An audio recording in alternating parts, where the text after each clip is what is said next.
Welcome to the afternoon 2 p.m. session for What's on the Table in 2022, our state legislative panel for food system and ag bills that are taking place in advocacy in Springfield this spring session. We're going to go ahead and start with our kind of accessibility video to share some of the accessibility features of Socio, and I'll go ahead and get that started now. Hello, and welcome to the 17th Annual Food Justice Summit. My name is Enrique Orozco, and I am one of the co-organizers of the summit this year. Before we start your session, I want to highlight some of the accessibility options, engagement features, and explain how to access interpretation services. Hola, y bienvenido a la 17ª Cumbre Anual de la Justicia Alimentaria de Chicago. Me llamo Enrique Orozco y soy uno de los coordinadores de la cumbre este año.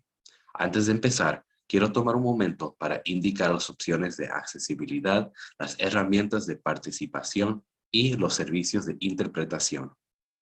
Para acceder a los servicios de interpretación, fíjese al lado izquierdo de su pantalla. Al hacer clic al botón que dice Audio Captions, se abrirá una ventana.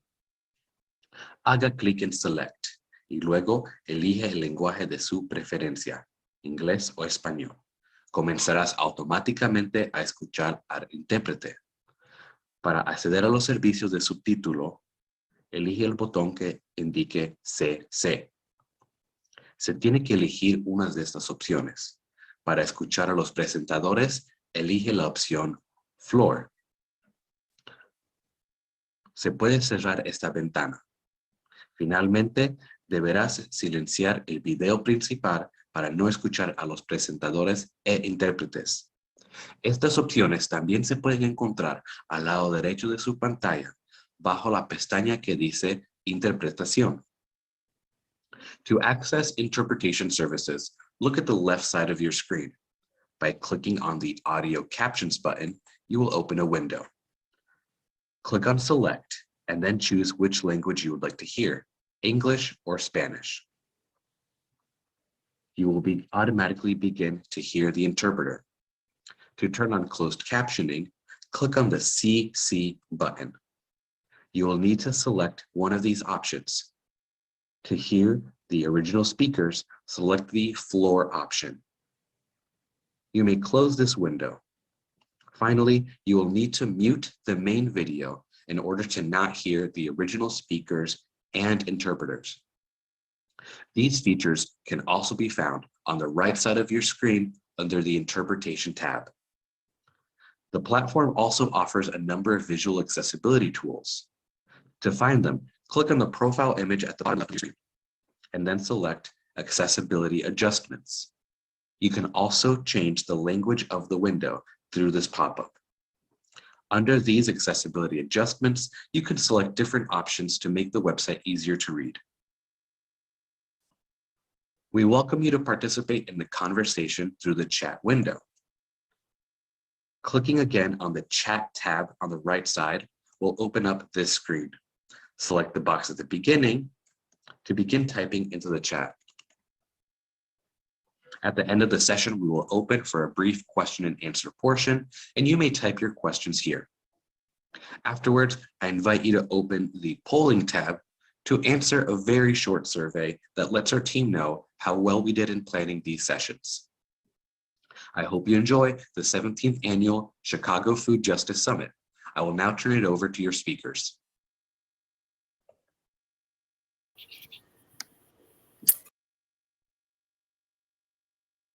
Hello. Whoops. So good to have to see it twice.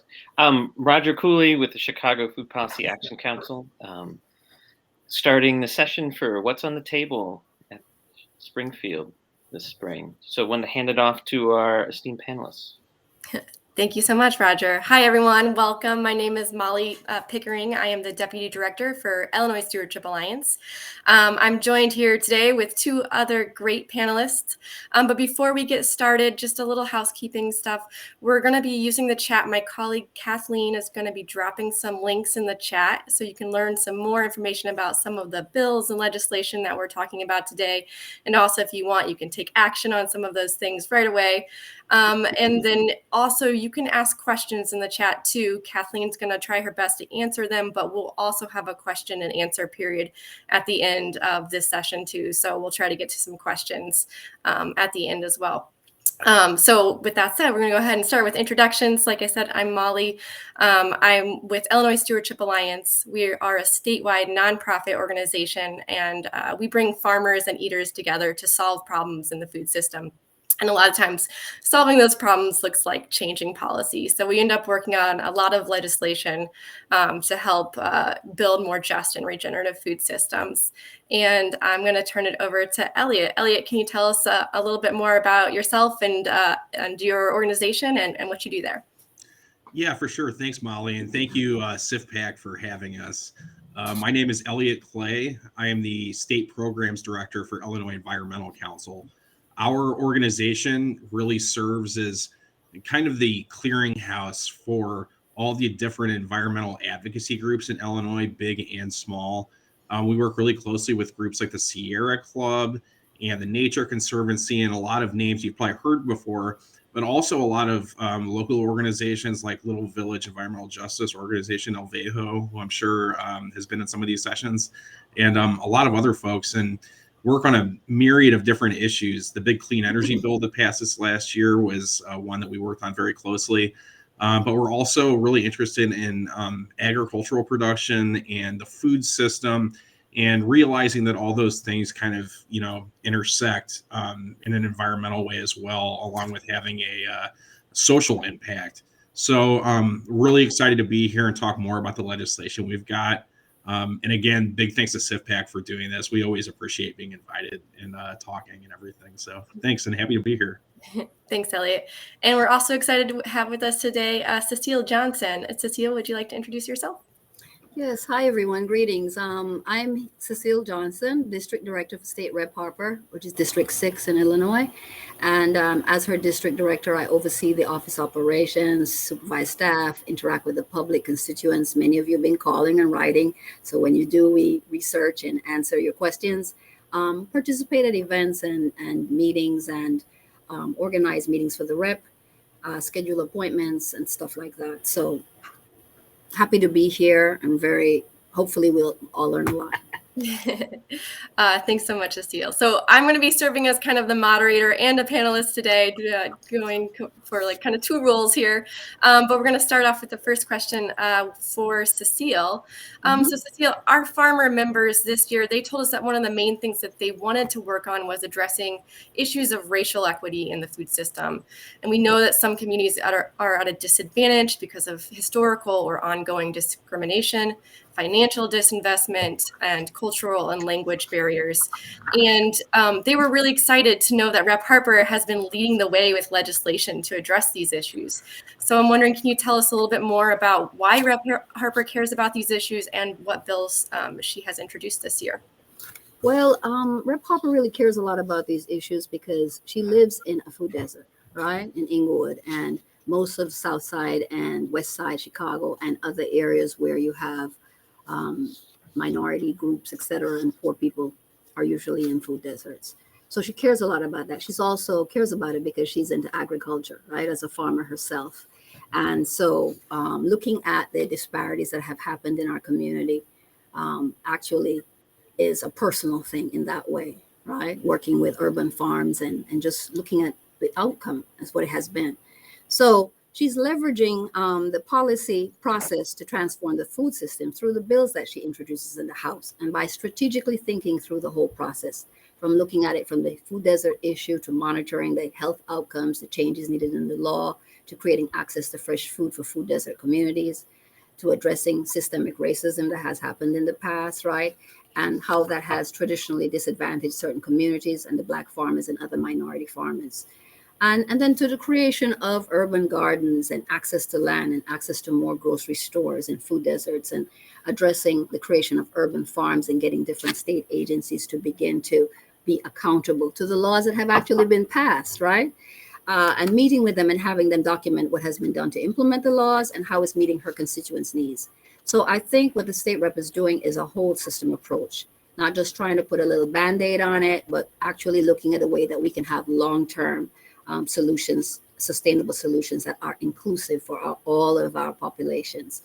And so this, in the way she approaches it, is usually like a multi-year approach to achieving the goals, right? The long-term planning. So some of the bills that we have, we like to get people involved in the lawmaking process through outreach to educate them on the issues, getting them to testify with the witness slips, and educating lawmakers about the issues. So the current bills that we're looking at that are priority are HB 2382. That's the Healthy Food Access Program. And that one aims to expand access to healthy food in underserved communities throughout Illinois by providing assistance to grocery stores, corner stores, farmer market, and other small food retailers, right? Because there's over 500,000 Illinoisans who don't have access to fresh food. So this bill would help them with forms of grants and loans, state tax credits, equipment, technical assistance, and other financial assistance.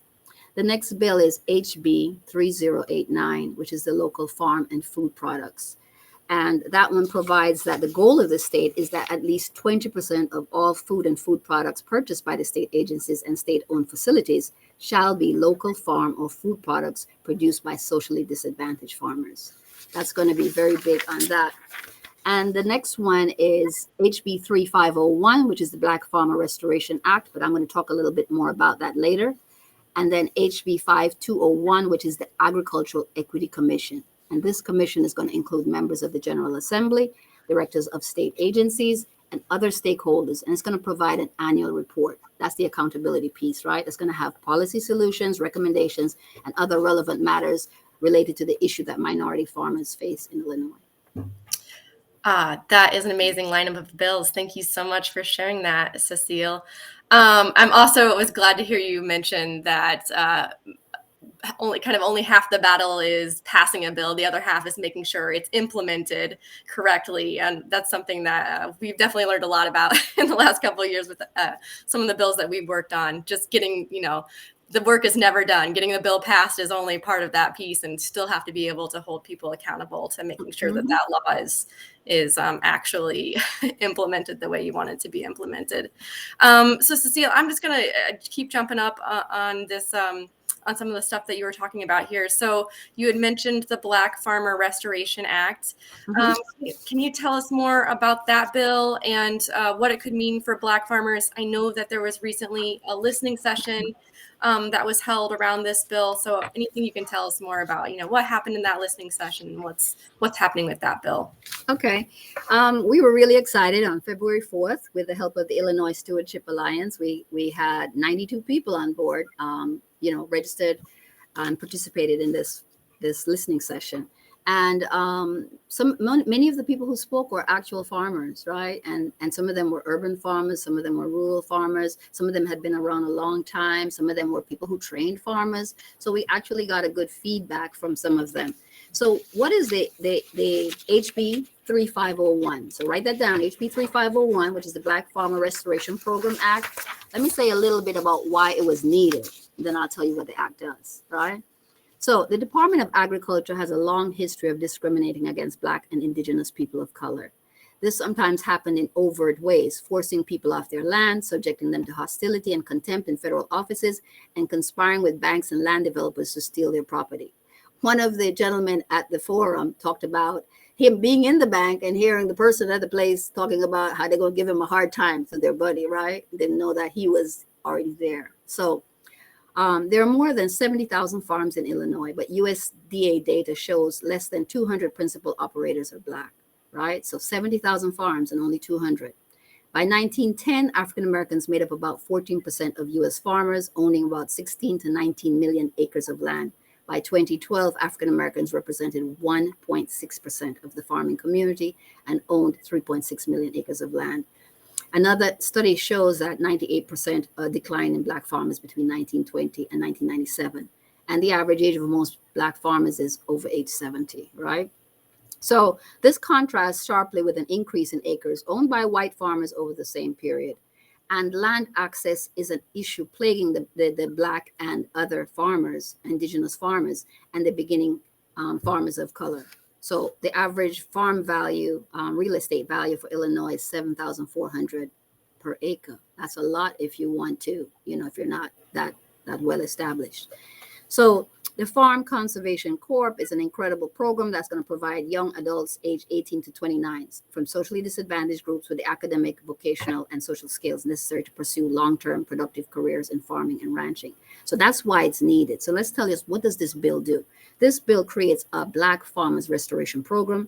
It creates a Black Farmers Restoration Fund, which seeks to tackle the land access issue in Illinois by purchasing land on the open market and granting it to eligible individuals.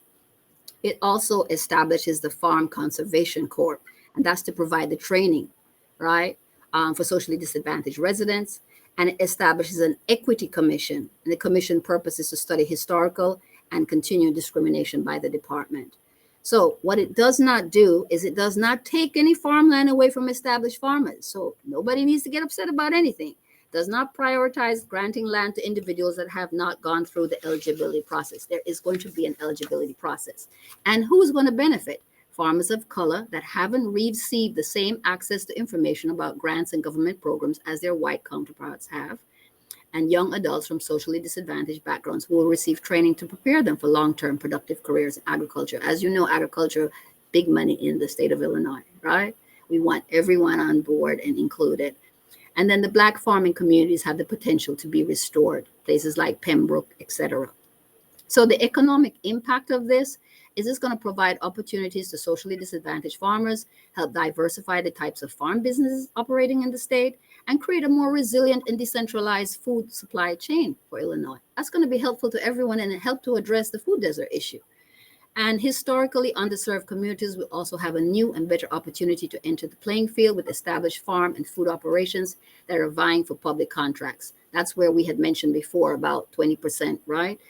Bringing public dollars back to those communities that need it most. That means that you're going to be able to, in the long run, have people paying taxes versus, resources coming in other ways. So that's great.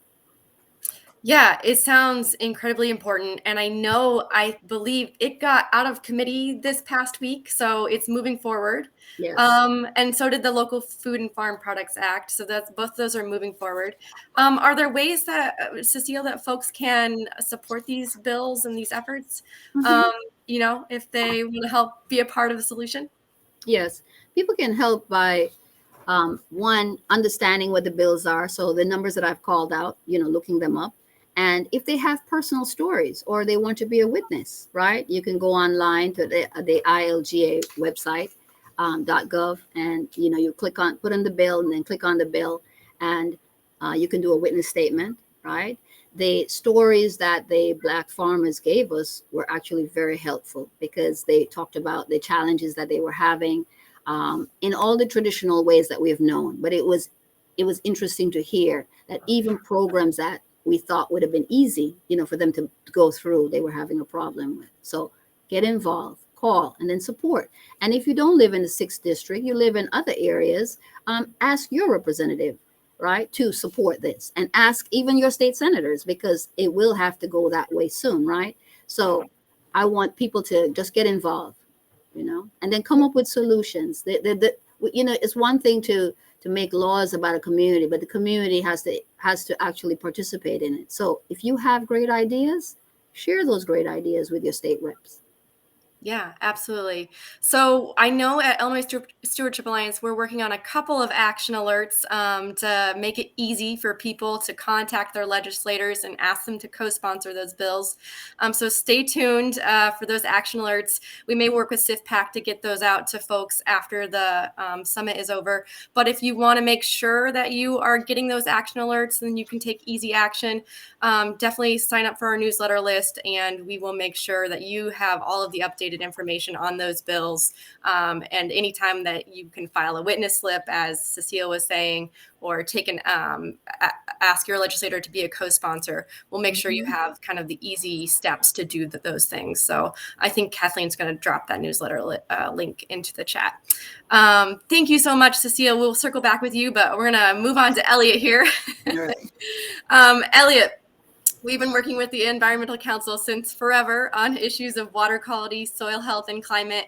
And you guys have been the champions for centering farmers as climate solution or is a solution to climate change, and making sure that farmers have all the tools and resources that they need to be able to, keep our water clean and protect our soil. So can you tell us about the legislation that you are working on this year and how folks can get involved in that? Yeah, for sure. Thanks, Molly. One big thing I always kind of like to remind people is, Illinois obviously is an agricultural state. It's over 70% of our land mass in Illinois is in some form of agricultural production, mostly corn and soy. If you've driven anywhere in a rural area in Illinois, you're going to see it. With that, as good as it's been for our economy, there's definitely issues with the way that is gone. This industrialized scale of agriculture has led to really bad issues, as Molly said, with water quality, especially as it relates to nutrient pollution that's coming off of these fields from things like over application of fertilizer and practices that are leading to really bad soil erosion throughout the state. You may have seen in the news things about like the dead zone in the Gulf of Mexico. That is caused and is directly attributed to agricultural pollution from all of the states that have waterways that flow into the Mississippi.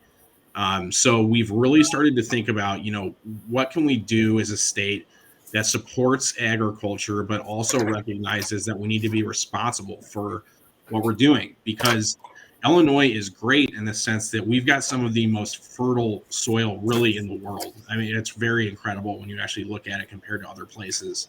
But we need to be good stewards of that. And if we really want to have an agricultural, community that can be supported for future generations, we need to learn how to keep this stuff in place and not be just losing it through water runoff and through bad practices that are not really going to help in the long term. So with that in mind, IEC really works on a lot of environmental policy related to ag, and I wanted to highlight a few different bills today. There's a bunch of bills. I'm not going to give you all the numbers just because a lot of them, unfortunately, have quote unquote died this year. With the shortened session and stuff, it's been interesting. But a few of the things we work on a lot, confined animal feeding operations, you typically hear of as factory farms. Illinois has some of the worst regulations in the country around those.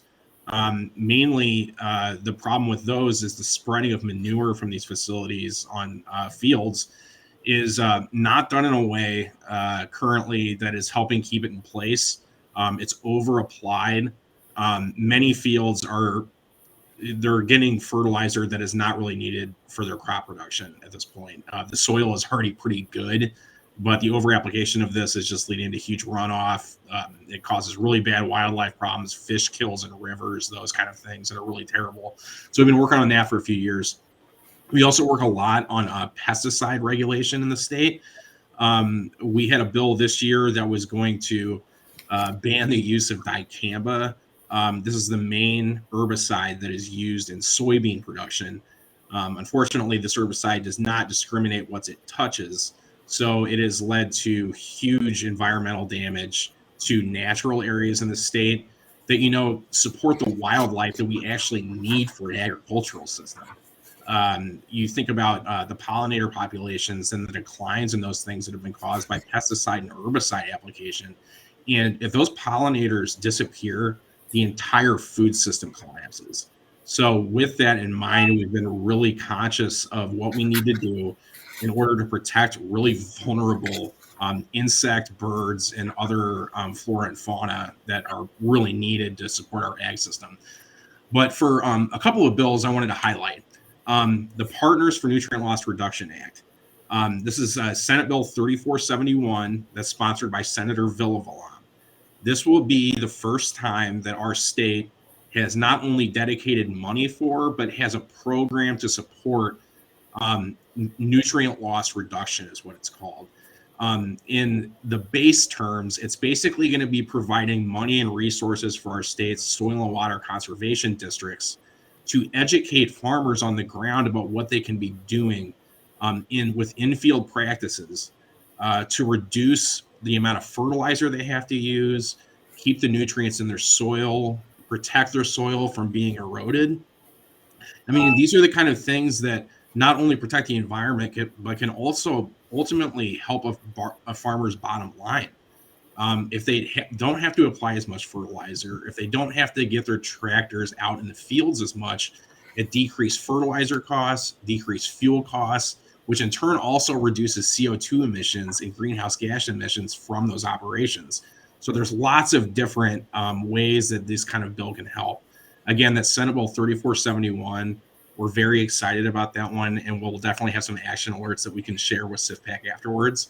Another one that I wanted to highlight that is actually, I was sorry. Say, I think Kathleen can drop the link in the chat Okay. for that action alert. Yep. Oh, that's great. One more I wanted to highlight really quick. House Bill 1847, that's sponsored by Representative Gazzardi, who is up in Chicago. I'm down in Springfield.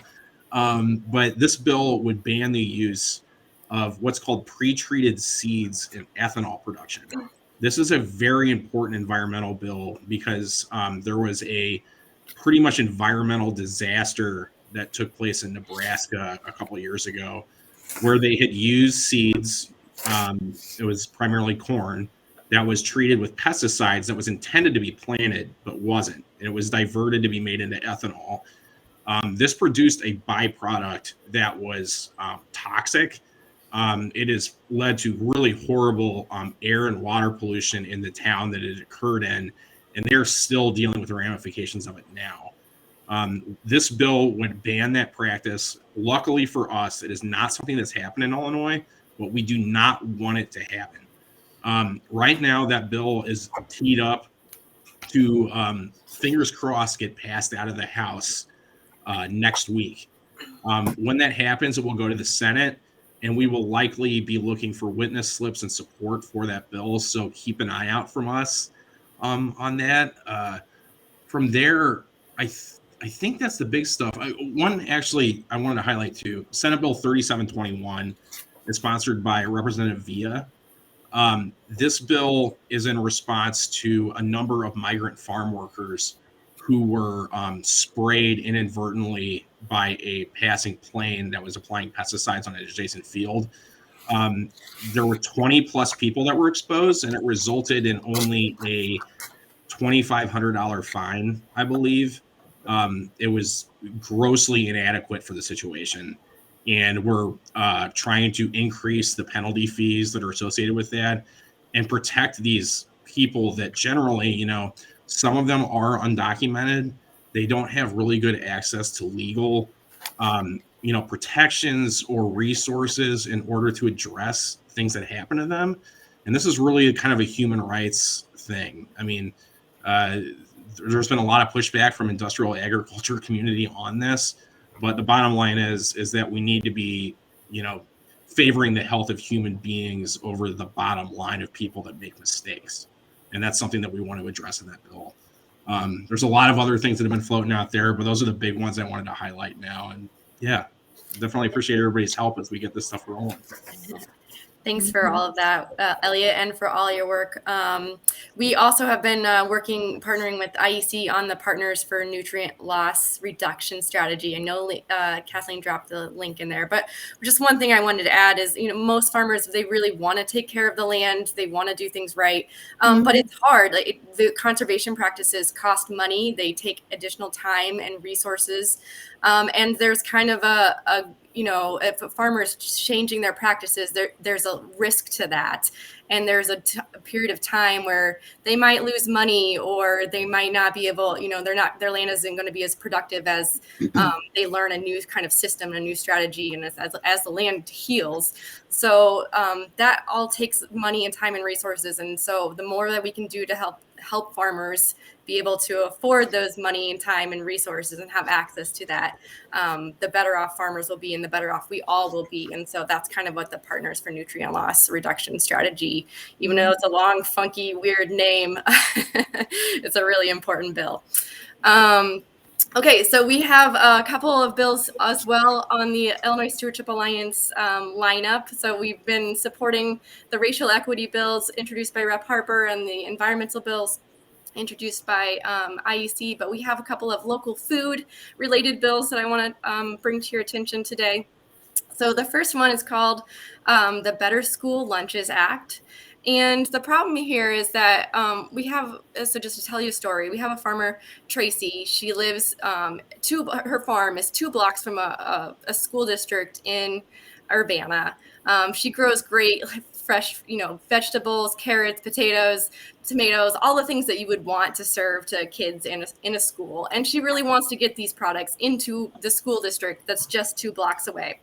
The problem that she's running into is that the way that the school bid purchasing happens is that the school must have a contract based on the lowest bid. And so what that does is it prevents the school district from being able to hire food service agencies that can procure food that's more local or costs a little bit more, or it's fresher or healthier or more humane. So if Illinois is one of only 2 states in the nation that has this lowest bid requirement on their food school purchasing. And so we're trying to get rid of that low bid requirement. Once we get rid of it, then schools will be able to kind of purchase more on a matrix of criteria. So they can then decide if they want to be, purchase school or food based on whether it's fresh, healthy, humane, sustainable, all the things that we would want to see in a school that would help improve school lunches.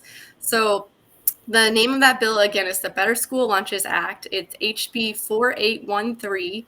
Kathleen's going to drop a link in the chat if you want to take action to contact your legislator to support that bill and help improve school lunches across Illinois. That would be super. I think the bill, it got out of committee. It got out of committee last week, so it's moving forward. So we really need people to ask their legislators to co-sponsor that bill.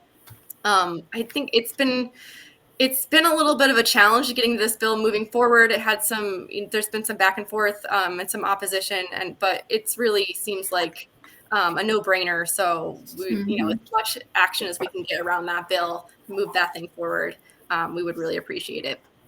The other bill is called the Farmers Market Permit Act. And this bill basically creates fair and consistent regulations for farmers who want to sell at farmers market. So we have a farmer, his name is Ed.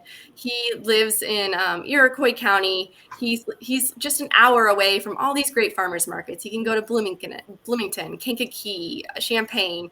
But the problem is when he wants to sell his meat, eggs, or dairy, he has to get a permit in every county that he wants to sell his product in. And the regulations are a little bit different in every county. So now he's having to pay a fee in every county, and he's having to navigate this different set of regulations in every county. It makes it incredibly difficult for a farmer to try to sell across county lines. But he's raising this great sustainably raised chicken and eggs, and we want to see more farmers, having access to be able to go to more farmers markets with those products. In Illinois, actually, you hardly ever see any eggs at a farmer's market because the fees are so high. It's not economical for most people to sell eggs at a farmer's market. So we're trying to, cap those fees, create consistent, standardized regulations, and make it much easier for farmers who sell meat, eggs, and dairy to go to farmers markets across the state. That bill just got unanimously out of the Senate. It was a lot of negotiations with public health stakeholders on that one, but it's moving on to the House. So Kathleen, again, is going to drop a link to the chat. If you want to ask your representative to support that bill, that would be super. We're looking for more co-sponsors and more representatives to co-sponsor that bill. And then finally, we have a Soil Health Week coming up. So this year we introduced our soil health farmers introduced a piece of legislation that would create the first ever Soil Health Week in Illinois. The idea is that we want to celebrate Illinois' most valuable natural resource. And soil really impacts us all. It helps sink carbon. It keeps our waterways clean. It can be a solution to climate change. It impacts everybody, but at the same time, it's not always the most recognized resource. And because of sometimes because of farming practices, we're losing it, and it's being degraded. And then when we lose it, we don't, that takes hundreds of years to rebuild. So we want to make sure that we're valuing Illinois soil and making sure that generations to come also have that soil to grow and sustain themselves. So we'll have a Soil Health Week celebration coming up on March 5th through the 11th. We're having it this year, and there's also a joint resolution in the House and the Senate right now that you can support and ask your legislators to support. And hopefully we can make this an annual celebration of soil. Great. Let's see. So, okay, I just have a couple more questions. So Elliott and Cecile, I just wondering, you guys have been really active in policy and really successful in passing policy over the last several years. Can you tell us kind of what are some of your secrets to success? What's your secret sauce? And how do you work to get people involved?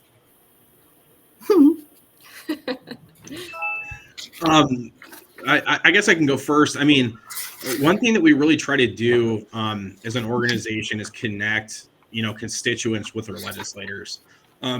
Bills are really only as powerful a lot of the times as they are being pushed by, their people's constituents.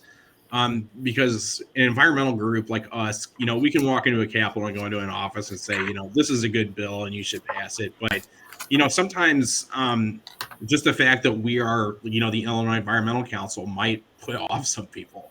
It really, when you have a constituent go in and say, like, this is directly affecting me in your district, those are the kind of statements that really push lawmakers into thinking about things a lot of the times. Mm-hmm. We saw this a lot, even with the clean energy bill that passed, and, the proliferance of, environmental justice communities in Illinois that have been disproportionately impacted by air pollution and water pollution from like coal-fired power plants.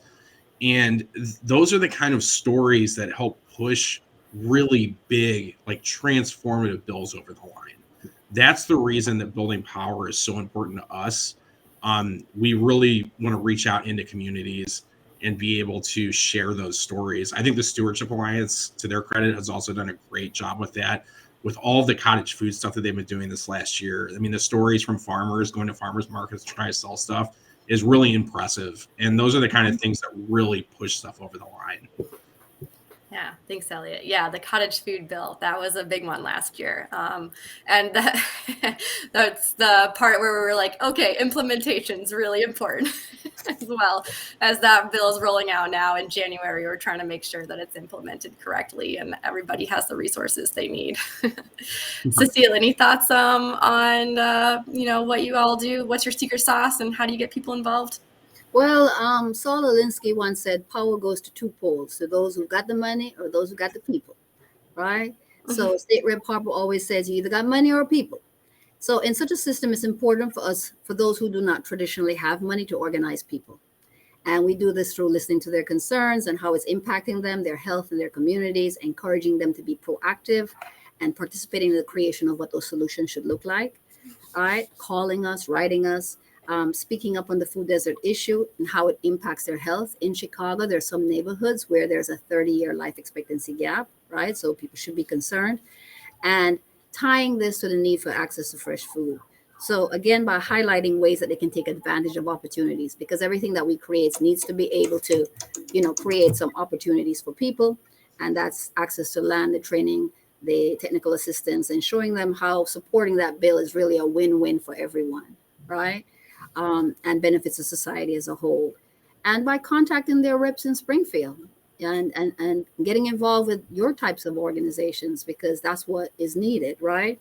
Rep Harper wants an engaged constituency. And so we educate them through our social media, through interviews that she does on radio, TV, newspapers, right? But the whole goal is knowing that the people power.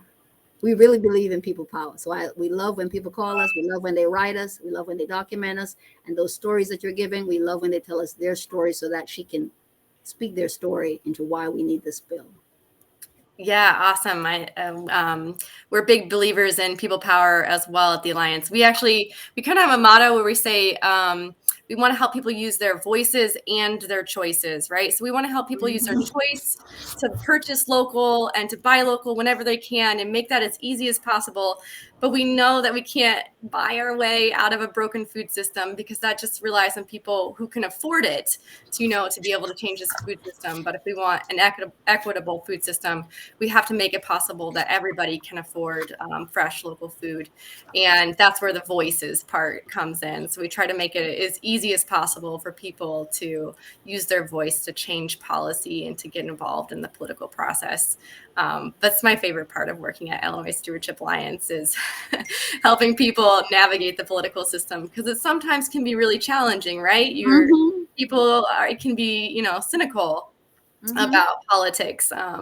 But that's because it's, they don't always know where to plug in. So having organizations like Illinois Environmental Council and great representatives who are super active with their constituency allows people to kind of plug in and feel like they have power in the food system, which they do, but, helping them own that power. So definitely encourage everybody that's listening in, get involved in these great organizations on the panel. Let's see, what other questions do we have here? Oh, okay. Kind of our final question before we move to the chat.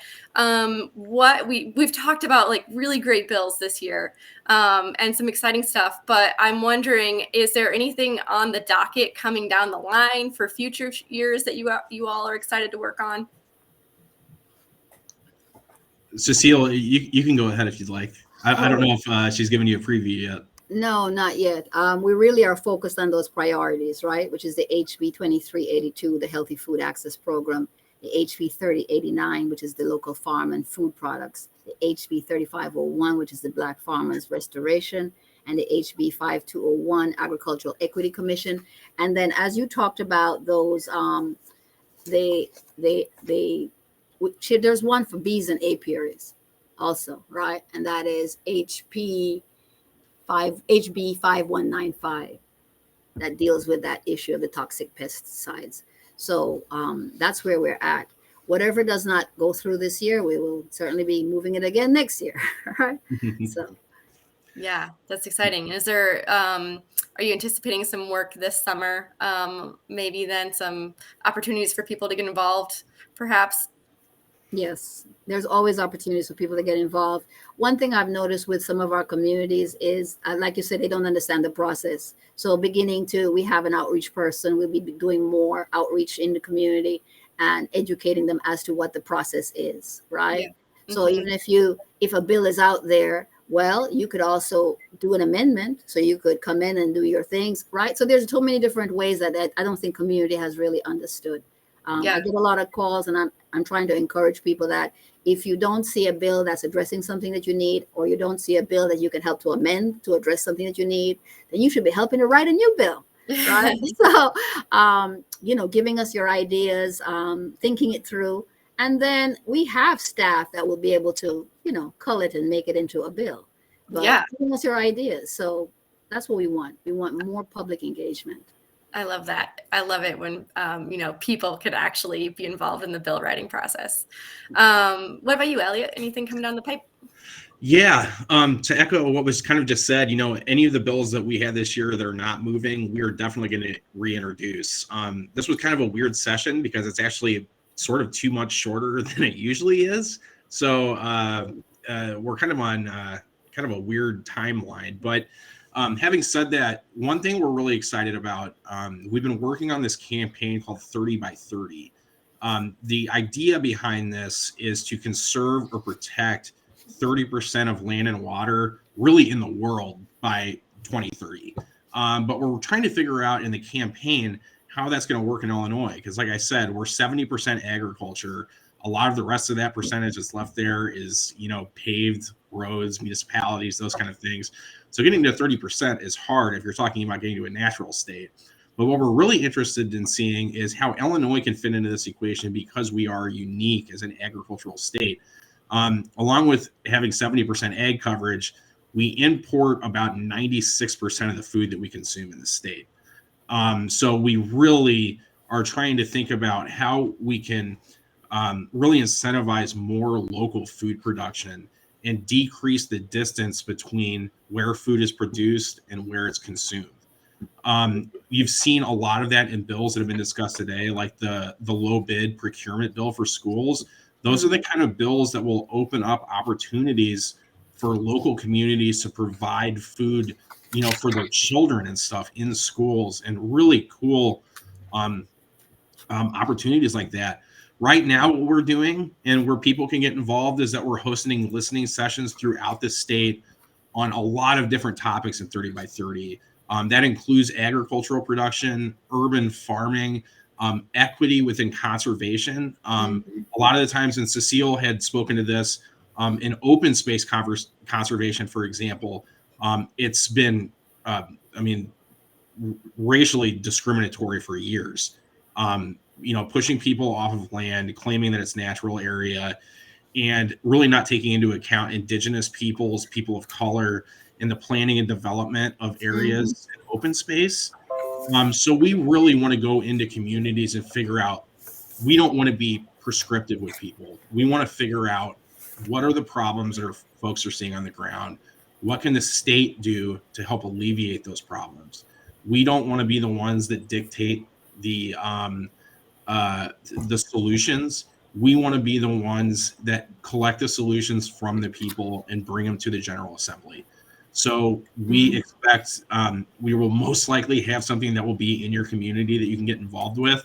I'll also say one thing we love to do is do tours of conservation properties and farms that are doing sustainable things. We work really closely with the Stewardship Alliance on that. But if anybody has ideas for places they would want to host a legislator or get involved and show off something cool that your community is doing, please let us know. We love going on field trips. It's like one of our favorite things. It's one of my favorite things. Maybe I'm just talking for myself. I love getting out of the office and going and seeing cool stuff and eating food that's like right out of the ground and all this cool stuff. And those are the kind of stories that really illuminate for legislators why this stuff is important. So if you've got those stories, bring them to us. We want to see this kind of stuff. Yeah, that's awesome. Echoing exactly what Elliott said there. Get us out of the office. And so just one more thing I want to think about for coming years. We had talked about the Better School Lunches bill, how it's removing that lowest bid requirement. But then in future years, we're going to go back and try to get some kind of good food purchasing policy going at the state level. The Chicago Food Policy Action Council has been really instrumental in getting that going in Chicago and starting to help institutions shift their procurement policies to source more local, fair, healthy, humane, sustainable food. It's literally, the state has literally millions of dollars that it could be using on and spending with local businesses in our state, keeping all that money local, but we got to shift those procurement policies. So that will be something that we work on in the future with partners like CIFPAC and State Representative Harper and Illinois Environmental Council here, and hopefully as many other partners as we can get on board to start thinking about how Illinois can be a leader in terms of sourcing local and thinking about the food that we're procuring here in Illinois. So I think that's kind of it for the questions for what I have for the panelists. Can I just add that HB 3089 local farm and food products kind of addresses that? So yeah, it does. It ties in really right? Support that. It ties in so well. Yeah, I was talking about that with some colleagues the other day. I was like, this ties in so well with that. So as soon as that lowest bid requirement is removed, then the good food purchasing policy and the local food farm products bill kind of go in hand together. So as many people as we can get supporting that bill this year as well helps us lay that groundwork for more work on those procurement issues down the line. Yes. Great. Well, thank you all so much for your participation this afternoon, all of the awesome work that's happening in Springfield, and the great opportunities for folks to help engage and get those bills passed. Very appreciative, Cecile, of you sharing your time and all of the leadership that Rep. Harper has in this session in the past few years. She's been such a great leader, and we're so blessed to have her leading the Agriculture Committee in the Illinois House. it's such a gift for all of us and to have such a strong advocate and ally there. Thank you, Molly. Thank you, Elliott, for your leaderships as well. Wanted to thank our ASL translators today, our Spanish translators as well. Also, there is in the tab next to the video screen a poll for giving feedback on this session as well. Dropping in a link for the session for a survey for the full summit. And we do have beautiful summit t-shirts available for sale as well. So check that out. But again, thank you all. And then we have our closing session starting at 3:15. Hope to see folks who can make it to that one as well, and enjoy the rest of your Friday. Thank you all. Thank you so much, everyone. Thank you.